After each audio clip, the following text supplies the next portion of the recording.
हम लोग देखते हैं क्या है सवाल। सवाल है ब्यूटेन के कितने समावयवी संभव हैं। 5, 2, 3, 4। तो ब्यूटेन के कितने समावयवी संभव हैं, तो आंसर हो जाएगा 2। ब्यूटेन के 2 समावयवी संभव हैं। आगे बढ़ते हैं, देखते हैं क्या है सवाल। सवाल है एथिल अल्कोहल का IUPAC नाम क्या है। एथिल अल्कोहल को हम क्या कहते हैं। एथिल अल्कोहल को हम कहते हैं एथेनॉल। क्या कहते हैं, एथेनॉल।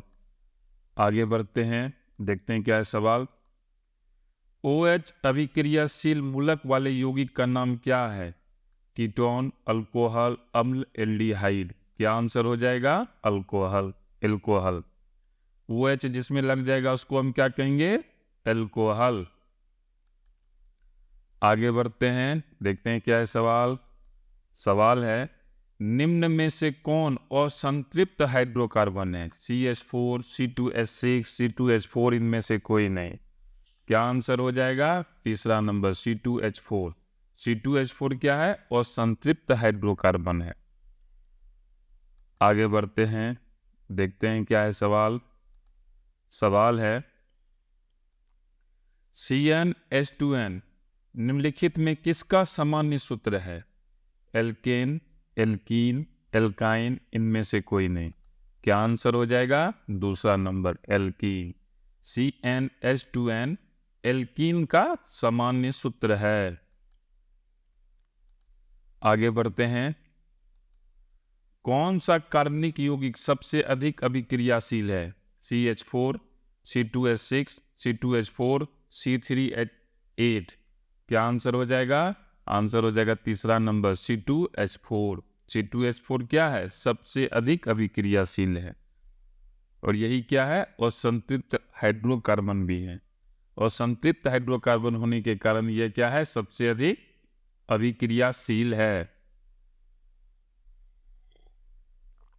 आगे बढ़ते हैं, देखते हैं क्या है सवाल। निम्नलिखित में कौन असंतृप्त हाइड्रोकार्बन है। मीथेन, एथेन, एथीन, सभी। क्या आंसर हो जाएगा, एथीन। एथीन क्या है, असंतृप्त हाइड्रोकार्बन है। आगे बढ़ते हैं, देखते हैं क्या है सवाल। एल्केन का सामान्य सूत्र है, तो एल्केन का सामान्य सूत्र क्या है, उसका जो सूत्र है वो है फर्स्ट नंबर CnH2n+2। एल्केन का समान सूत्र है, मेथेन है ना, CH4। आगे बढ़ते हैं, देखते हैं क्या है सवाल। सवाल है प्रोपेन का आणविक सूत्र C3H8 है। इसमें कितने सहसंयोजक आबंध हैं, तो इसमें 10 सहसंयोजक आबंध हैं। कितने सहसंयोजक आबंध हैं, 10 सहसंयोजक आबंध हैं। आगे बढ़ते हैं, देखते हैं क्या है सवाल। सवाल है एल्काइन श्रेणी के सदस्यों का सामान्य सूत्र होता है CnH2n, CnH2n+2, CnH2n-2, CnHn। तो क्या आंसर हो जाएगा, आंसर हो जाएगा तीसरा नंबर CnH2n-2। ये एल्काइन श्रेणी के सदस्यों का समान सूत्र होता है। आगे बढ़ते हैं, देखते हैं क्या है सवाल। सवाल है C6H6 का आणविक द्रव्यमान होता है 72, 180, 78, 82। क्या आंसर हो जाएगा, 78। C6H6 का आणविक द्रव्यमान 78 होता है। आगे बढ़ते हैं, देखते हैं क्या है सवाल। क्लोरोमीथेन का सूत्र होता है CH4, CH3Cl, CH2Cl2, C2H4। Answer हो जाएगा दूसरा नंबर CH3Cl।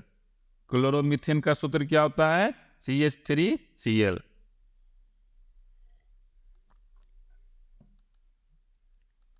आगे बढ़ते हैं, इथिलीन में कार्बन कार्बन के बीच 2 आबंध मौजूद हैं जिनमें एक सिग्मा एक पाई आबंध है, दोनों सिग्मा आबंध हैं, दोनों पाई आबंध हैं, दोनों इलेक्ट्रोवैलेंट आबंध हैं। क्या आंसर होगा, आंसर होगा एक सिग्मा और एक पाई आबंध हैं। आगे बढ़ते हैं, देखते हैं क्या है सवाल। सवाल है कार्बोनिल ग्रुप प्रतिकारक कौन है? इसमें कौन सा है जो कार्बोनिल ग्रुप को दर्शाता है? तो क्या आंसर हो जाएगा? CO। 2 नंबर वाला जो है यह किसको दिखाता है? कार्बोनिल ग्रुप को दिखाता है। आगे बढ़ते हैं, देखते हैं क्या है सवाल। निम्नलिखित में कौन सा एरोमेटिक हाइड्रोकार्बन है? CH4, C2H4, C6H6, C8H8। तो एरोमेटिक हाइड्रोकार्बन इसमें कौन है?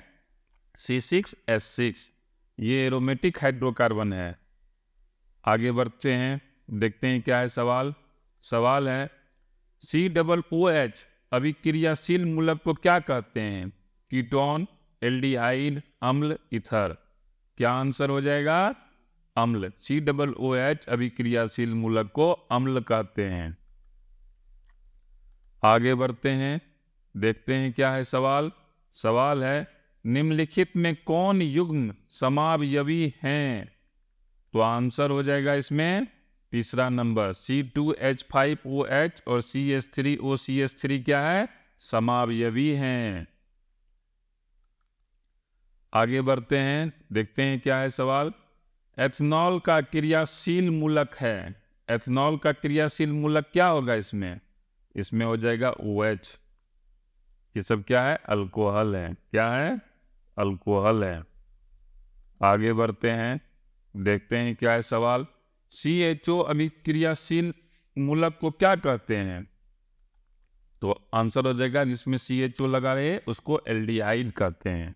क्या कहते हैं? एल्डिहाइड कहते हैं।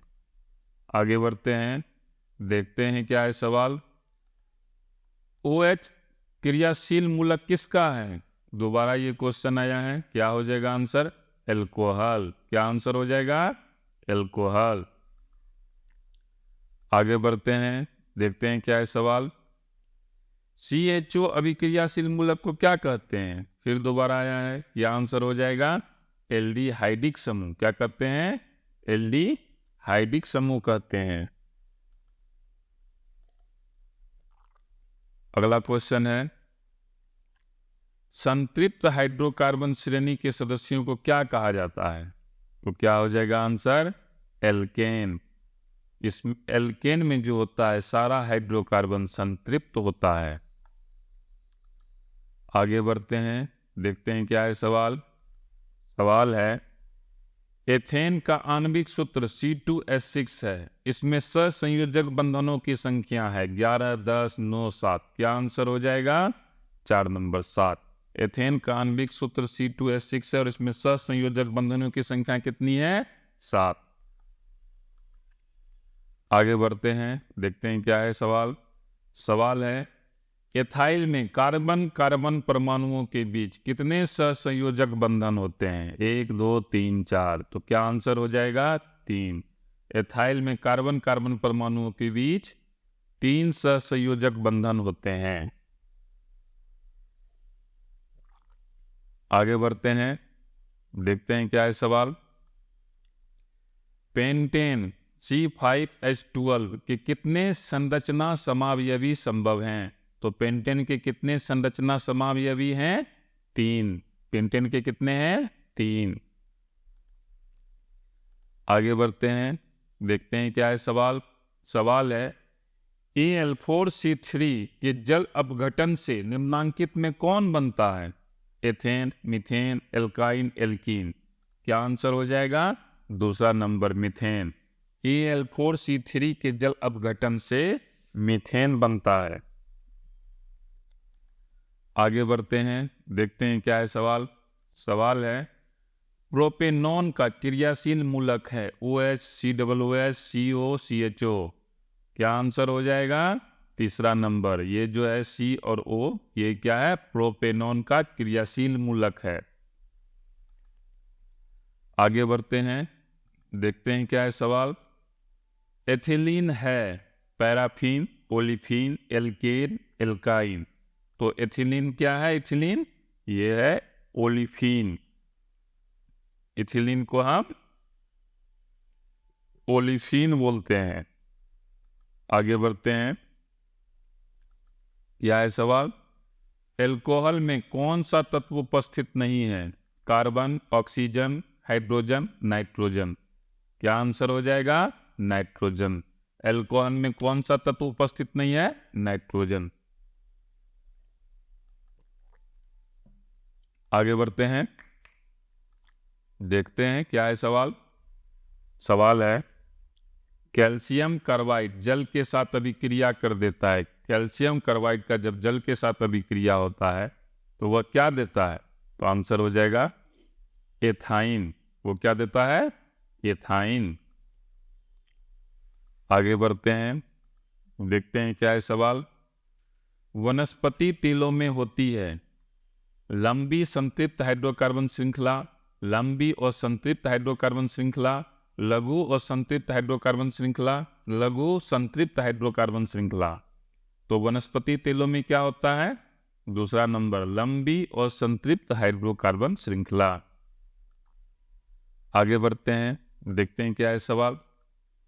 डालडा में उपस्थित वसा अम्ल किस प्रकृति का होता है? संतृप्त, असंतृप्त, आंशिक संतृप्त, अति संतृप्त। क्या आंसर हो जाएगा? संतृप्त। आगे बढ़ते हैं, देखते हैं क्या है सवाल।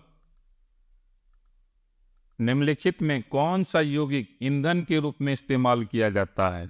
इथेनॉल, प्रोपेनॉल, इथेनॉइक अम्ल, सभी। तो क्या आंसर हो जाएगा? इथेनॉल। आजकल इथेनॉल को पेट्रोल में मिलाने की बात हो रही है। ये मकई से भी बनता है। पूर्णिया में हाल फिलहाल इसका एक कारखाना भी खुला है।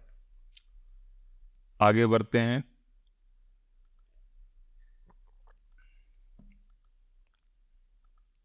क्वेश्चन है, एसिटिक अम्ल का IUPAC नेम है एथेनॉइक अम्ल, मेथेनॉइक अम्ल, प्रोपेनॉन, कोई नहीं। तो क्या आंसर हो जाएगा? एक नंबर, एथेनॉइक अम्ल।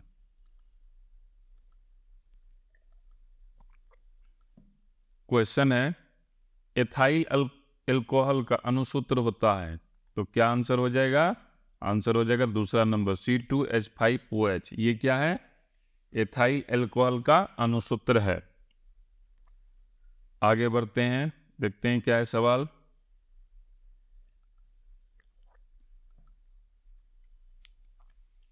एथेनॉल को सांद्र H2SO4 के साथ गर्म करने पर निम्नलिखित में कौन सी गैस बनती है? जब एथेनॉल को हम सांद्र H2SO4 के साथ गर्म करते हैं तो कौन सी गैस बनती है? तो आंसर हो जाएगा C2H4। कौन सी गैस बनती है? C2H4। आगे बढ़ते हैं, देखते हैं क्या है सवाल। सवाल है, आयोडीन को निम्नलिखित में किस द्रव में घोलने से टिंक्चर आयोडीन बनता है? तो क्या आंसर हो जाएगा? Ethyl alcohol. अगला सवाल देखते हैं, तत्वों के आवर्ती वर्गीकरण में अष्टक सिद्धांत दिया गया है डोबे-राइनर द्वारा, न्यूलैंडस द्वारा, मेंडलीव द्वारा, कोई नहीं। तो क्या आंसर हो जाएगा? दूसरा नंबर, न्यूलैंडस द्वारा। तत्वों के आवर्ती वर्गीकरण में अष्टक सिद्धांत किसके द्वारा दिया गया है? न्यूलैंडस द्वारा। आगे बढ़ते हैं, देखते हैं क्या है सवाल। मेंडलीव आवर्त नियम तत्व के वर्गीकरण का आधार क्या है? परमाणु त्रिज्य, परमाणु घनत्व, परमाणु संख्या, परमाणु द्रव्यमान। तो क्या आंसर हो जाएगा? परमाणु द्रव्यमान। मेंडलीव आवर्त नियम तत्व के वर्गीकरण का आधार क्या है? परमाणु द्रव्यमान। आगे बढ़ते हैं, देखते हैं क्या है सवाल। मेंडलीव ने अपने आवर्त सारणी में तत्वों को सजाया, किस आधार पर सजाया? तो आंसर हो जाएगा परमाणु द्रव्यमान के बढ़ते क्रम में। परमाणु द्रव्यमान उसका आधार है और जो सजाया वो बढ़ते क्रम में सजाया। आगे बढ़ते हैं, सिलिकॉन एक धातु, अधातु, उपधातु, मिश्र धातु। सिलिकॉन क्या है? सिलिकॉन क्या? एक उपधातु है। कंप्यूटर में बहुत ज्यादा यूज होता है। आगे देखते हैं, आधुनिक आवर्त सारणी में क्षैतिज कतारों की संख्या होती है। क्षैतिज कतारों की संख्या कितनी है? 7 आधुनिक आवर्त सारणी में। आगे बढ़ते हैं, देखते हैं क्या है सवाल। सवाल है, आवर्त सारणी के प्रथम वर्ग के सदस्य हैं। जो प्रथम वर्ग है वो क्या है? वो है क्षारीय धातु। आवर्त सारणी में जो प्रथम वर्ग है उसके सदस्य क्या हैं? क्षारीय धातु हैं। अगला क्वेश्चन देखते हैं। किसी कोष में इलेक्ट्रॉनों की अधिकतम संख्या होती है, क्या होती है अधिकतम संख्या? 2n²। कितनी होती है? 2n²। आगे बढ़ते हैं। आधुनिक आवर्त नियम के अनुसार तत्वों का गुणधर्म क्या होता है? परमाणु संख्या के आवर्त फलन है। क्या है? परमाणु संख्या के आवर्त फलन है। आगे बढ़ते हैं, देखते हैं क्या है सवाल। सवाल है, आधुनिक आवर्त सारणी में बाएं से दाईं ओर जाने पर परमाणु साइज, जब हम बाईं से दाईं जाते हैं तो परमाणु साइज क्या होता है? घटता है। नीचे जाते हैं तो बढ़ता है। अगला सवाल देखते हैं। आवर्त सारणी में कितने ऊर्ध्व स्तंभ हैं? 7, 9, 15, 18। तो क्या आंसर हो जाएगा? 4 नंबर 18। आवर्त सारणी में कितने ऊर्ध्व स्तंभ हैं? 18। आगे बढ़ते हैं। 1 पिकोमीटर बराबर होता है, तो आंसर हो जाएगा 10⁻⁻12 मीटर। याद रखना पड़ेगा। आगे बढ़ते हैं, देखते हैं क्या है सवाल। आवर्त सारणी के उदंड स्तंभों को क्या कहा जाता है? आंसर हो जाएगा, जो उदर्ग स्तंभ होता है उसको हम लोग वर्ग कहते हैं। क्या कहते हैं? वर्ग कहते हैं। अगला सवाल देखते हैं क्या है सवाल। आवर्त सारणी के शून्य समूह का तत्व है, जो शून्य समूह है उसका कौन सा तत्व है? इसमें हो जाएगा He, हीलियम। शून्य समूह का तत्व इसमें कौन है? हीलियम। अगला सवाल देखते हैं क्या है। सवाल है, आधुनिक आवर्त सारणी में तत्वों के वर्गीकरण का आधार है परमाणु आयतन, परमाणु घनत्व, परमाणु द्रव्यमान, परमाणु संख्या। क्या आंसर हो जाएगा? परमाणु संख्या। तत्वों का वर्गीकरण का आधार क्या है? परमाणु संख्या। अगला सवाल देखते हैं। आधुनिक आवर्त सारणी में वर्गों की संख्या होती है, जो आधुनिक आवर्त सारणी है उसमें वर्गों की संख्या कितनी है? उसमें वर्गों की संख्या 18 है। अगला सवाल देखते हैं। अगला सवाल क्या है। आवर्त सारणी में कितने आवर्त हैं? 7, 9, 8, 12। तो कितने आवर्त हैं? 7। आगे बढ़ते हैं। आवर्त सारणी के किसी आवर्त के तत्वों में कौन सा गुण समान होता है? परमाणु भार, परमाणु आयतन, संयोजकता, इलेक्ट्रॉन, कक्षों की संख्या। क्या आंसर हो जाएगा? कक्षों की संख्या। अगला सवाल देखते हैं क्या है सवाल। निम्नांकित संकेतों द्वारा व्यक्त तत्वों में कौन सा धातु है? हम धातु की बात कर रहे हैं, तो क्या आंसर हो जाएगा? 24, 12, B, ये वाला। आगे बढ़ते हैं। सल्फर के संयोजी सेल में इलेक्ट्रॉनों की संख्या है 2, 4, 7, 6। सल्फर के संयोजी सेल में कितने इलेक्ट्रॉन होते हैं? 6 इलेक्ट्रॉन होते हैं। आगे बढ़ते हैं। निम्नांकित तत्वों में से किसकी आयतन ऊर्जा अधिकतम है? Cl, F, I, Br। तो क्या आंसर होगा? F। F की ऊर्जा क्या है? अधिकतम है। आगे बढ़ते हैं। आवर्त सारणी के प्रथम आवर्त में तत्वों की संख्या है 2, 8, 18, 32। क्या आंसर हो जाएगा? 2। आवर्त सारणी में प्रथम आवर्त में तत्वों की संख्या कितनी है? 2।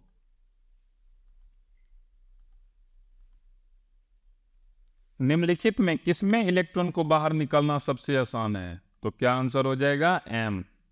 इससे इलेक्ट्रॉन को निकालना सबसे आसान है। अगला सवाल देखते हैं। द्वितीय आवर्त में तत्वों के लिए कौन सा सेल बाह्यतम है? तो कौन सा सेल इसमें बाह्यतम हो जाएगा? L cell. आगे बढ़ते हैं। मेंडलीव द्वारा छोड़े गए आवर्त सारणी के रिक्त स्थानों के बाद में निम्नलिखित में कौन सा तत्व पदार्थ स्थापित किया गया? तो आंसर हो जाएगा गैलियम। कौन सा तत्व पदार्थ स्थापित किया गया? गैलियम। आगे बढ़ते हैं, देखते हैं क्या है सवाल। आवर्त सारणी के प्रत्येक आवर्त का अंतिम सदस्य होता है, अंतिम सदस्य क्या होता है उसका? एक निष्क्रिय गैस होता है। आगे बढ़ते हैं। किसी तत्व के दो सेल हैं और दोनों ही इलेक्ट्रॉन से पूर्णतः भरे हुए हैं, यह तत्व है, क्या हो जाएगा? उसका आंसर हो जाएगा नियॉन। क्या हो जाएगा? नियॉन।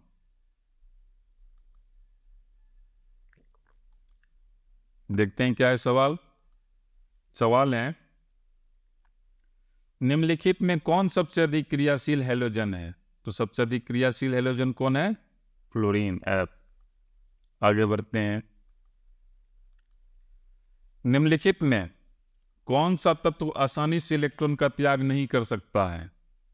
तो क्या आंसर हो जाएगा? Fluorine, F। तो ये समाप्त हो गया। तुम लोग इस वीडियो को दोबारा देखो, परीक्षा में बैठो और सफलता प्राप्त करो। धन्यवाद।